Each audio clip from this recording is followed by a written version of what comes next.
everyone, so I have another Doctor Who episode to talk about today, and this is episode 7 of the 4th series, Unicorn and the Wasp, which aired on the 17th of May 2008, so it was just over 3 years ago.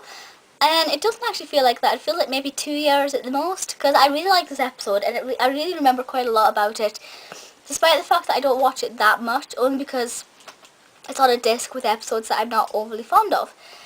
This is set in 1920s, more specifically it's set at a 1920s dinner party which the Doctor and Donna attend, and they are in their full 1920s dinner party attire, and it's very, very lovely and it looks really good. And for me that whole time period I really love that sort of thing.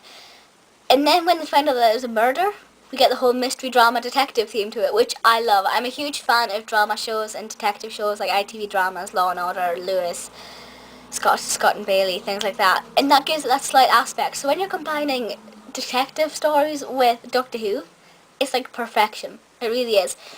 And then the Doctor learns that they're actually there on the eve of the famous disappearance of Agatha Christie.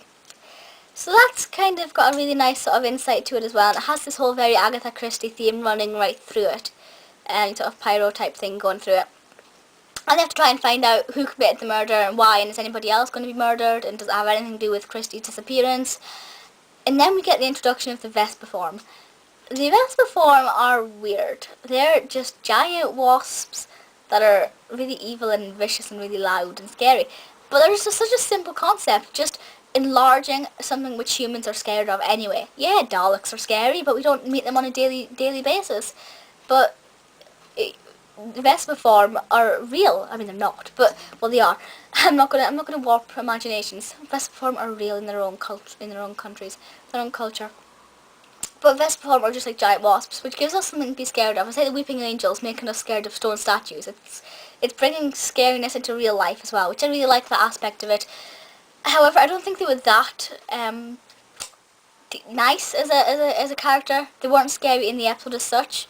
They were just weird and kind of creepy, and they're scary in real life, but I think they weren't as terrifying. But I think if it was a really scary monster, it would have drawn away from the fact that this was Christie's big night and there was a murder going on, and we were in the 1920s, because generally you'll find with Cybermen and things that they're not set in eras which are iconic. They're just set in events that really are make-believe, whereas this isn't.